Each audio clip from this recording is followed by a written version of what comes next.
Kanjeng Nabi kagungan putri Sayyidah Fatimah Daud karo Sayyidina Ali ngedali Hasan Husain. Sayyidina Husain kagungan putra Imam Ali Zainal Abidin. Imam Ali Zainal Abidin kagungan putra Sayyid Muhammadil Baqir. Sayyid Muhammadil Baqir kagungan putra Sayyid Imam Ja'far Shadiq. Imam Ja'far Shadiq kagungan putra Imam Ali Al-Huraidi. Imam Ali Huraidi kagungan putra Imam Muhammadin Naqib. Muhammadin Naqib Nurun Naqib datang Imam Isa An-Naqib. Imam Isa An-Naqib kagungan putra Imam Ahmad Al-Muhajir. Imam Ahmad Al-Muhajir kagungan putra Imam Abu Ubaidillah. Imam Ubaidillah kagungan putra Sayyid Alwi. Kagungan putra Sayyid Muhammad. Kagungan putra Sayyid Alwi. Kagungan putra panjenenganipun Sayyid Ali Khalil Qasam. Sayyid Ali Khalil Qasam kagungan putra si Muhammad Sahib Marbat. Imam Muhammad Sahib Marbat sing kagungan putra naminipun Ali kalian Alwi Amal Faqih. Sing Ali kagungan putra Sayyidina Faqihil Muqaddam Muhammad bin Ali Ba'alawi niki bae para habaib ten Jawa. Bin Yahya Al-Idrus Al-Attas Kadah Malik Al-Musawwa terus Al-Bar wonten malih As-Segaf sak piturutipun kathahipun uduriyahipun Sayyidina Faqihil Muqaddam Muhammad bin Ali Ba'alawi bae para habaib cikal bakale sing ten Jawi sebagian ingkang wonten Hadramiyah. Lah Imam Alwi menika wau sing disebut Amal Faqih kagungan putra Amir Abdul Malik niki sing pertama kali wonten India ten Hyderabad. Wonten Hyderabad ngedalake putra Abdullah Udmat Khan.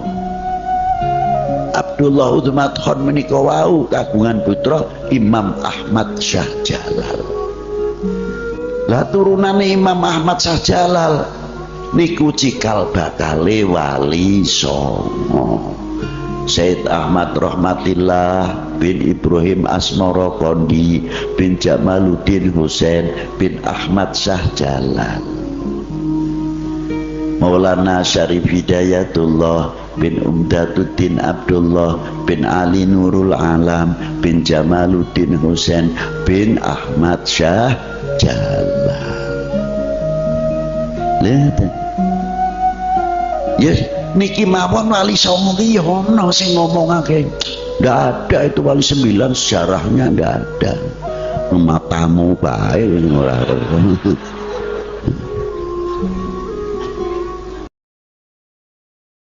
Assalamualaikum warahmatullahi wabarakatuh. Bismillah, alhamdulillah, wassalatu wassalamu ala rasulillah Muhammad ibn Abdullah wa ala alihi wa sahbihi mawala amma ba'd. Para pemirsa dan pendengar sekalian, saudara-saudariku semuanya, dimanapun panjenengan semua berada bersama dengan keluarga, semoga senantiasa berbahagia, diberikan kelimpahan, keberkahan, keselamatan, kedamaian, kesejahteraan, ketenangan, kedamaian di dunia sampai di akhirat setelah meninggal dunia dan hidup lagi di alam yang berbeda dengan alam sekarang ini. Semoga semuanya fid dunya hasanah wa fil akhirah juga hasanah.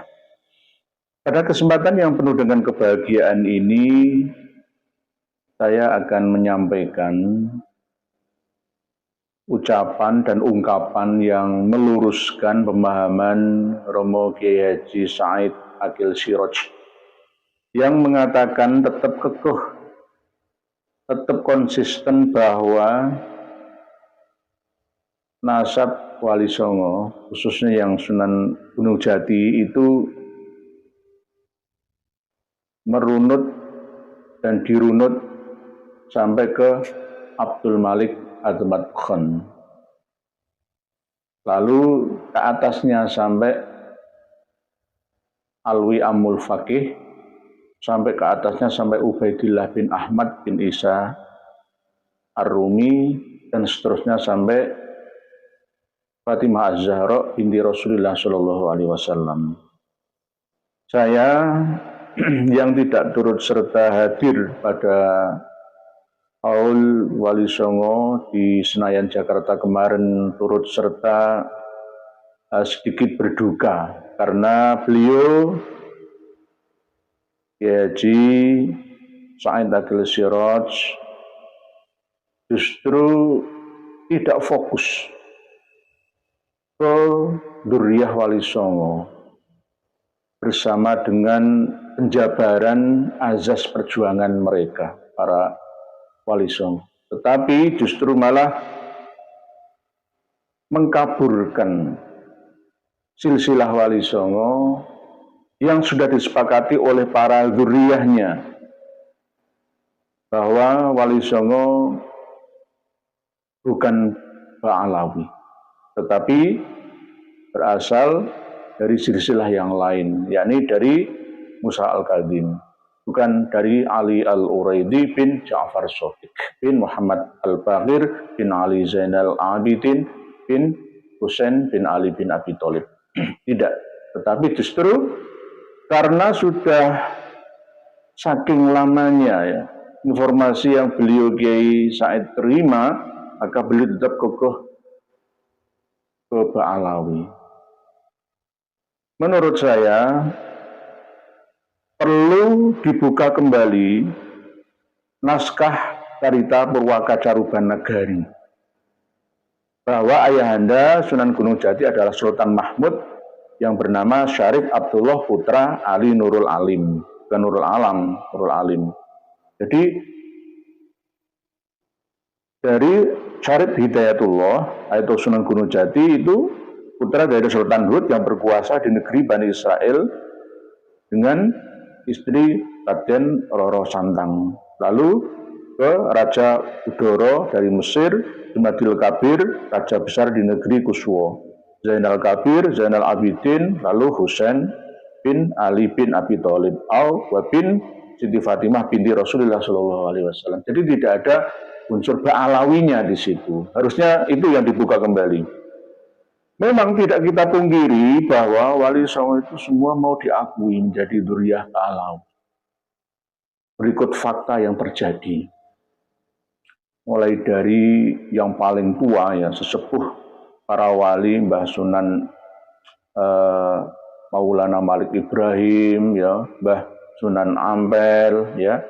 Dipegang dulu kuncinya yaitu ayahnya Mbah Sayyid Rahmatullah Sunan Ampel, yaitu Raden Ibrahim As-Samarkan atau terkenal dengan Syekh Ibrahim Asmoro. Pada waktu pertama kali makam ayahanda dari Mbah Sunan Ampel di Sidoarjo, Palang Tuban ditemukan sekaligus diugar dan diramaikan sampai sekarang. Dulunya itu tahun 1900-an ya, 1990-an saya itu sudah ke sana. Belum seramai sekarang. Orang-orang di sana itu tidak kenal itu apakah makam dari ayahanda Mbah Sunan Ampel Said Ali Rahmatullah. Hanya kenalnya adalah itu Sunan Gisik. Sunan Gesek atau Sunan Gisik karena dimakamkan di Gisik atau dekatnya pantai. Dari pantai utara Jawa ya, kota Tuban sebelah timurnya pelabuhan itu masuk agak berapa ratus meter ke selatan. Dulunya nggak seramai sekarang. Tahun 1995 saya sudah ke sana. Tidak seperti sekarang, seramai sekarang. Nah itu dipegang oleh kaum Ba'alawi bahwa nyambungnya silsilah nasab Mbah Syekh Ibrahim Asmarkandi itu ke Abdul Malik Azmat Khan bin Amul Faqih, lalu masuk ke Ubaidillah atau Abdullah bin Ahmad Al-Abah Al-Atas An-Nafat bin Isa Ar-Rumi dan seterusnya. Inilah yang menyebabkan kacaunya sejarah yang ada di Indonesia. Sejarah di Indonesia ini kita akui bahwa sudah dikuburkan dan dikabarkan dengan sejarah versi penjajah, mulai dari penjajah Belanda dan bahkan penjajah Inggris juga. Walaupun para penjajah itu mengambil data dari orang-orang pribumi, tapi tidak semuanya. Kenapa? Khusus yang terjadi di Kesultanan Kasepuan Cirebon, Kacirebonan, dan Kanoman ini menjadi kacau. Dari pihak eksternal mengatakan bahwa Mbah Sunan Gunung Jati Syarif Hidayatullah itu bukan Mbah Alawi, tetapi ada sebagian yang berada di internal Keraton Kanoman, Kasepuan, Kacirebonan mengakui bahwa Mbah Syarif Hidayatullah Sunan Gunung Jati itu adalah nasabnya sampai Ubaidillah bin Ahmad Al-Abah, jadi Mbah Alawi. Sama seperti kasus yang terjadi kalau di Surabaya ini di daerah Dresmo, wong santri mau sing deres ngaji marang Romo Yai Ali Akbar. Jadi ada terah sampai sekarang ini di Dresmo atau Sido Resmo atau Sido Sermo ya, dibolak-balik dibalik-bolak sama dengan jalur, jalur bolak-balik Roroyono, Noroyono dan seterusnya. Di Dresmo, aslinya Dresmo menjadi Sido Resmo, menjadi Sido Sermo. Kecamatannya Wonocolo, Surabaya Selatan. Itu pecah jadi dua. Kebanyakan mereka tunduk pada Robito Alawiyah, tetap mengikuti kitab Syamsud Dohiro ini. Jadi dipecah menjadi dua. Ada yang berkeyakinan bahwa keturunan Mbah Sunan Gunung Jati termasuk Mbah Syaiban atau Asyibani kalau menurut Al-Idrisi Maroko ya, itu diakui menurut Syamsud Dohiro bagian dari Duriyah Nabi dari Mbah Alawi. Tapi sebagian kecil ulama sepuh ada yang tidak mau diakui oleh Robito Alawiyah, Duriyah Nabi, tapi dari jalur selain Mbah Alawi, dari Mbah Sunan Gunung Jati. Ya inilah perpecahan sampai ke pondok pesantren Sidogiri. Di sana internal pengasuh di sana juga terpecah menjadi dua. Inilah yang terjadi. Inilah kelemahan bangsa Nusantara yang mau dan senang diadu domba, sehingga minim rasa persatuan.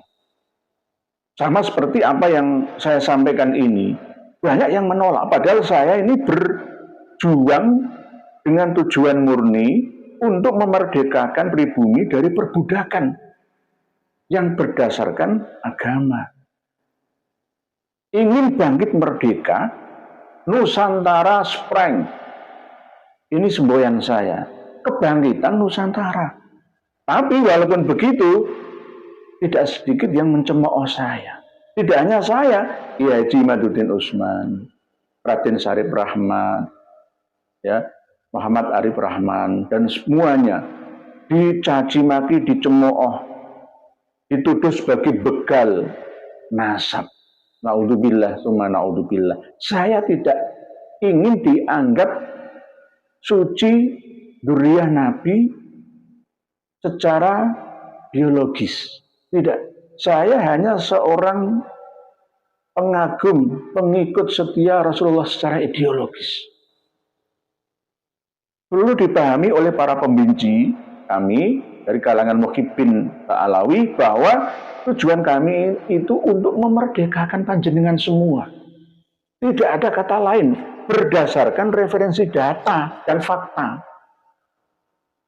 Jadi tidak hanya omong kosong belaka, ngawur saja. Oleh sebab itu, marilah kita bersatu. Jangan saling membenci, oke, tetapi kita tetap mencari referensi.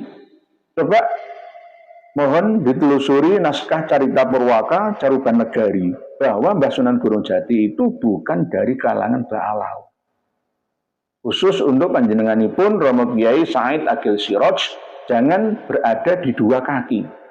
Politik dua arah dua kaki. Jangan. Yai, monggo jenengan emut, jenengan sadar bahwa apa yang diperjuangkan oleh adik saya Kiai Haji Madudin Usman dan kawan-kawan termasuk Said Zulfikar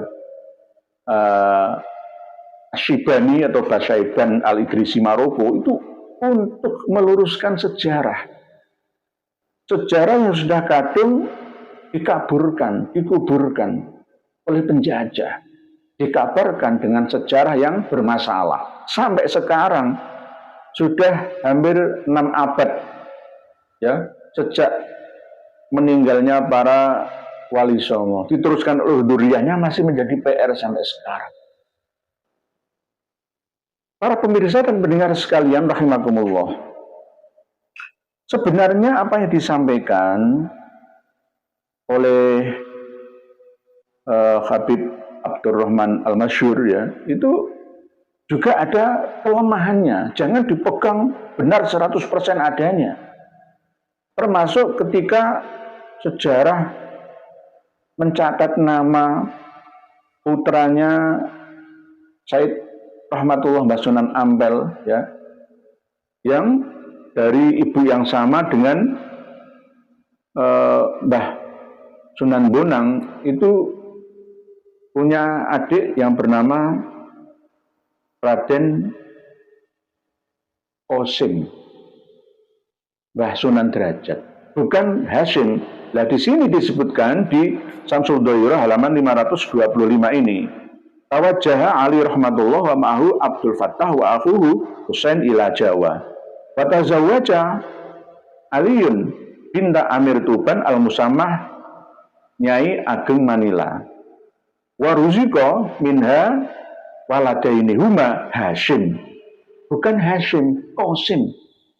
Sunan Derajat itu Qasim. Syahid Qasim atau Raden Qasim. Namanya banyak, tapi tidak ada yang Hashim, enggak ada. Yulaqabu Sunan Derajat wa Ibrahim yulaqabu Sunan Bonang. Nisbatan kullu minhuma ilal makan alladzi yuqimu fihi hasabul adah al-muttabi'ah fi talqibil ashkhas bil idhofah ilal makan. Nama Derajat atau Sunan Mayang Madu atau Syarifuddin ya. Itu nama Mbah Sunan Derajat. Nah, di sini Hashim berulang kali disebutkan Hashim bukan Qasim. Nanti Qasim sama Hashim itu beda. Nek Qasim ngono mungkin lesan Jawa ya. Tapi kalau Hashim ini dari Bani Hashim, bukan Qasim. Sama seperti almarhum putranya Rasulullah Shallallahu alaihi wasallam, Qasim. Jadi Syahid atau Raden Qasim Sunan Derajat. Ini aja ada yang keliru ya, penyebutan nama di Syamsul Dhairah halaman 525. Jadi saya menyebutkan apa adanya bahwa LWC Vandenberg ini juga ada kelemahan, walaupun Vandenberg ini mengambil informasi dari pribumi ya, dari Kacirebonan, Ngampel, Giri Kedaton, dari Derajat ya, dari serat-serat yang lain, tapi tidak lengkap, tidak lengkap. Begitu juga yang dijelaskan secara gamblang oleh Thomas Stanford Raffles selama 5 tahun berkuasa menjadi gubernur jenderal ya di Batavia di Jawa yang mengalahkan Hindia Belanda ya, dengan buku The History of Java. Ini juga banyak kelemahannya, walaupun beliau kita akui sangat cermat dan teliti, karena selain beliau seorang ilmuwan juga sejarawan lah ya, sejarawan, termasuk ya politikus juga, pemimpin yang benar-benar memperhatikan. Kalau Inggris itu menjajah suatu negara itu dicerdaskan, kalau Belanda dibodohkan. Ini ciri khas penjajah Inggris. Sama seperti Malaysia dan Singapura dulu adalah jajahan Inggris. Ditinggal Inggris merdeka menjadi bangsa yang lumayan maju. Termasuk India juga pandai berbahasa Inggris. Tidak hanya berbahasa Inggris, juga perekonomiannya di atas kita Indonesia. Karena Belanda menjajah Indonesia Nusantara ini lambat untuk mencerdaskan anak negeri jajahannya. supaya mereka orang-orang Belanda, orang-orang company itu terus-menerus dalam waktu yang lama menikmati kekayaan alam negeri jajahannya. Beda dengan Inggris. Kalau Inggris itu ya dua-duanya memakmurkan, mencerdaskan bangsa jajahannya. Itu Inggris. Jadi Raffles yang hanya 5 tahun ya berkuasa di Indonesia sekarang Nusantara dulu ya mampu mengarang buku The History of Java, bahkan bisa juga mencatat berapa jumlah penduduk pribumi yang ada di Jawa. Kabupaten Gresik pribuminya 114.000, dari Cina cuma 168, tidak mencatat Alawi karena belum datang. Raffles ini, Thomas Stamford Raffles ini datangnya ke Nusantara sebelum pemberontakan Raden Mas Ontowiryo Pangeran Diponegoro. Jadi Mbak Alawi belum datang. Ada yang datang tapi tidak banyak. Tidak sebanyak setelah pemberontakan Pangeran Diponegoro 1830-an. Jadi di sini Thomas Stamford Raffles tidak mencatat banyak pendatang dari Yaman. Yang mendatangkan imigran Yaman itu Belanda. Setelah 1816 Raffles tidak lagi menjabat sebagai gubernur jenderal di Batavia di Nusantara ini, dialihkan kembali ke Hindia Belanda. Dikuasai lagi oleh penjajah sebelumnya. Jadi tidak ada catatan, hanya orang Arab gitu aja, pedagang Arab ya, yang ada di sekitar pantai ya, termasuk daerah Ngampel, Bento, daerah Tuban ya, Manyar ya, daerah Gresik misalnya. Itu hanya sedikit saja mereka. Jadi para pemirsa dan pendengar sekalian bisa memiliki buku karangan Thomas Stamford Raffles, The History of Java.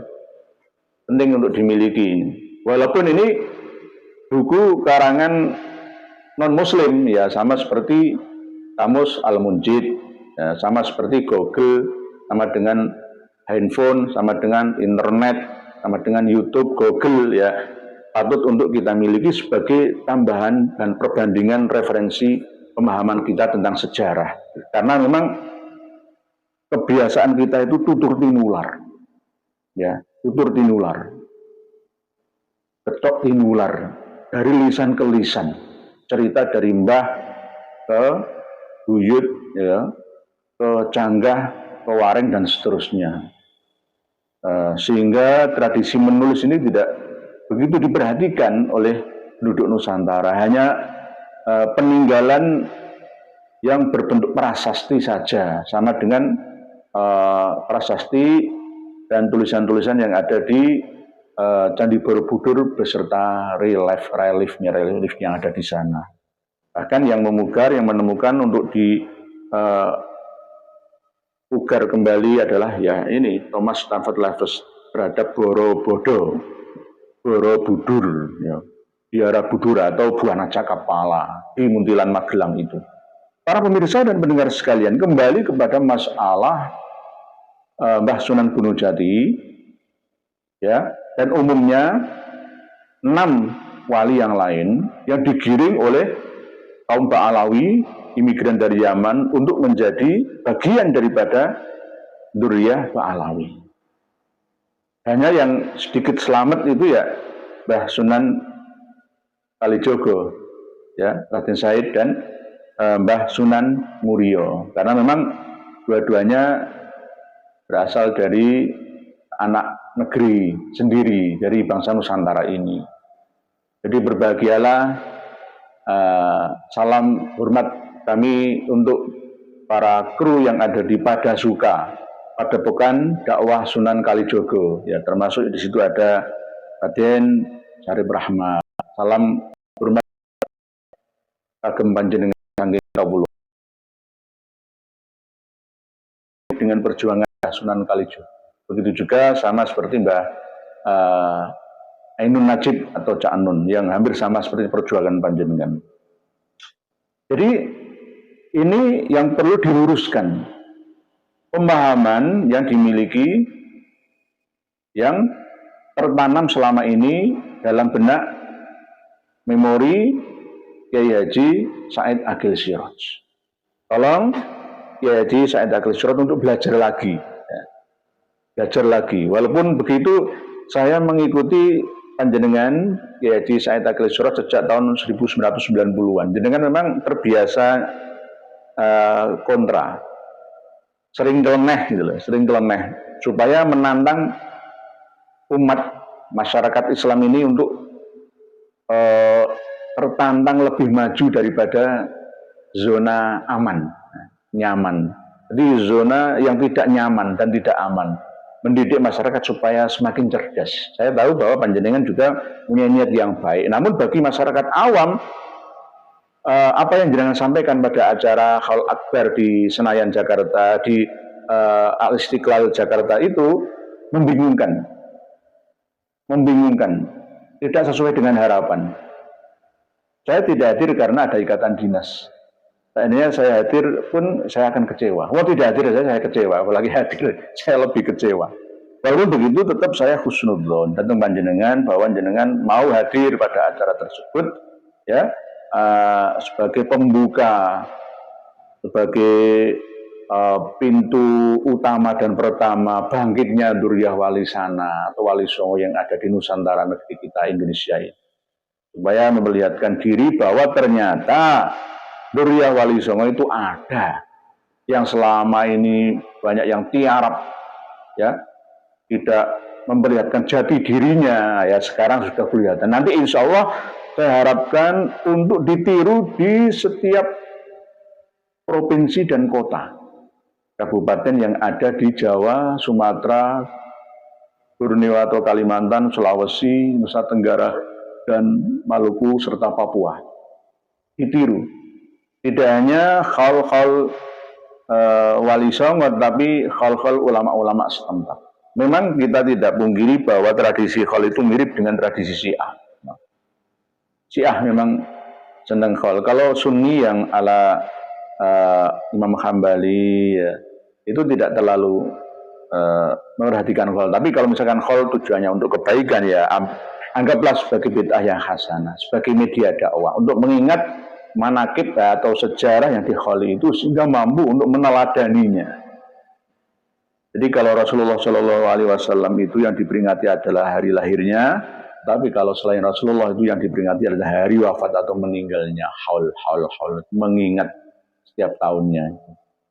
Ditiru oleh orang-orang Jawa tradisional itu setiap tahun mengkholi, ya, mengkholi ayah atau ibundanya atau mbahnya atau buyutnya atau sesepuhnya setiap tahun. Kalau punya rezeki, ya, kalau tidak ya cukup mengingat sederhana saja. Para pemirsa dan pendengar sekalian, rahimakumullah, sekali lagi PR bagi semua yang ingin mencari kebenaran tentang silsilah Mbah Sunan Gunung Jati khususnya, yakni carilah naskah Carita Purwaka Caruban Nagari atau Carito Purwoko Caruban Nagari, bahwa ayahanda Sunan Gunung Jati adalah Sultan Mahmud yang bernama Syarif Abdullah, putra dari Ali Nurul Alim.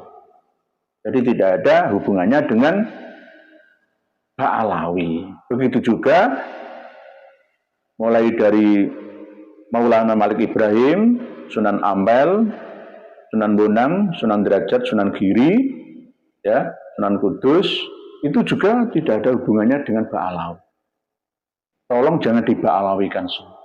Sebab saya Surabaya, dekat Ampel, tetapi tidak banyak orang yang tahu di mana rumah asli saya di Ampel itu. Karena apa? Saya mengerti bahwa selama ini Ngampel sendiri itu dikuasai oleh kaum Ba'alawi. Setiap kali narasumber yang mengisi Mau'idul Hasanah pada acara Khol setiap tahun Mbah Sunan Ampel, Said Ali Rahmatullah, selalu mendatangkan para khatib. Karena memang diintimidasi. Mohon maaf. Ketika yang datang itu Gus Dur pada waktu beliau jadi presiden, ngisi ceramah di sana itu banyak yang menghujat, tidak suka. Itu memang karakter mereka. Tidak hanya itu, pengumuman buat panitia makam Basunan Murio Raden Said di Gunung Murio, bukan Murio aslinya. Gunung apa? Gunung Murio Podo itu bukan Muria aslinya. Rahtawu, ya. Gunung Rahtawu, sebelah utara 18 km kota Kudus. Gunung Rahtawu, darah sing ditawu, Retawu. Lalu karena mengambil sejarah di Yerusalem itu ada perbukitan Moria. Terus Getas Pejaten dirubah menjadi Kudus karena Mbah Said Ja'far Shodiq pernah nyantri di sana, akhirnya dibawalah namanya menjadi nama kota Kudus dan gunungnya menjadi Gunung Moria atau Murio Podo identik dengan bangsa Lemuria. Aslinya Gunung Rahtawu. Mohon panitia Hall Mbah Sunan Muria jangan mendatangkan Habib. Datangkanlah kiai-kiai pribumi, umbuan kiai-kiai sepuh yang ada di Indonesia ini. Saya tidak melontarkan kata nada kebencian, tidak. Menyebar kebencian, tidak. Tetapi untuk kehormatan umat Islam yang ada di Indonesia. Karena umat Islam harus bawa yang awam ini tidak tahu apa-apa. Ngikuti aja imamnya. Sama seperti perebutan masjid, perebutan makam, menciptakan makam-makam baru yang dilakukan oleh kaum Ba'alawi yang sampai saat ini masih terjadi. Kalau tidak ditanggulangi, dibentengi umat ini, maka bagaimana yang terjadi nanti? Oleh sebab itu saya berbicara tidak berdasarkan omong kosong belaka, tapi berdasarkan data, referensi yang ada yang saya miliki. Sangat disayangkan, sayang seribu sayang. Ketua Les Bumi almarhum Kiai Haji Agus Sunyoto, asli Malang, Jawa Timur, wafat tahun 2021 kemarin. Semoga dosa-dosanya diampuni oleh Allah Subhanahu wa taala, diterima amal baik dan ibadah perjuangannya, dijadikan karya-karyanya menjadi ilmu yang bermanfaat yang dapat beliau nikmati ila yaumil qiyamah. Beliau sangat antusias betul bahwa beliau sangat sadar bahwa ternyata perubahan sejarah silsilah Wali Songo itu dimulai sejak pertengahan abad 20. Dimulai dari pertengahan abad 19. 1850-an ke atas sampai 1900-an. Diba'alawikan semua, digiring, diseret ke situ semua. Dan kiai atau ulama-ulama Nusantara pribumi ini banyak yang diam saja. Inilah momen kebangkitan. Dan alhamdulillah setelah acara di Istiqlal Jakarta, banyak di antara Duriyah Wali Sana atau Wali Songo mulai bangkit. Inilah lambang daripada Nusantara Spring, kebangkitan Nusantara.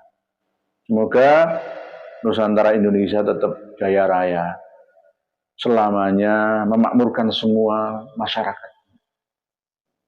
Menjadi negara yang baldatun thayyibatun wa rabbun ghafur.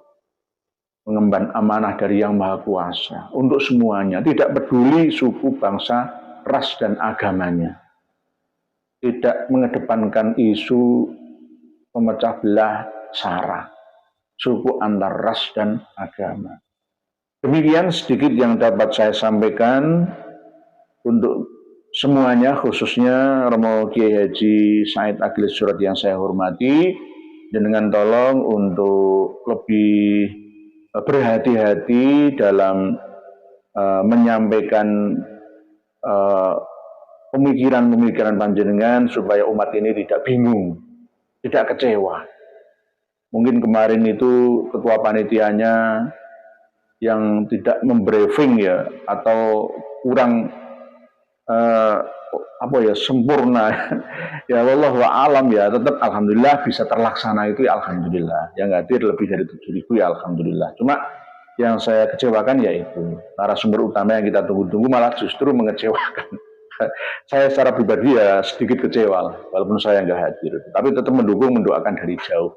Semoga perjuangan kalian wahai Dzurriyyah Wali Songo diberikan jalan kemudahan oleh Allah Subhanahu wa taala untuk kebaikan dunia wa ukhra, dunia sampai di akhir. Demikian, wallahu a'lamu bissawab. Akhirul kalam. Wassalamualaikum warahmatullahi wabarakatuh.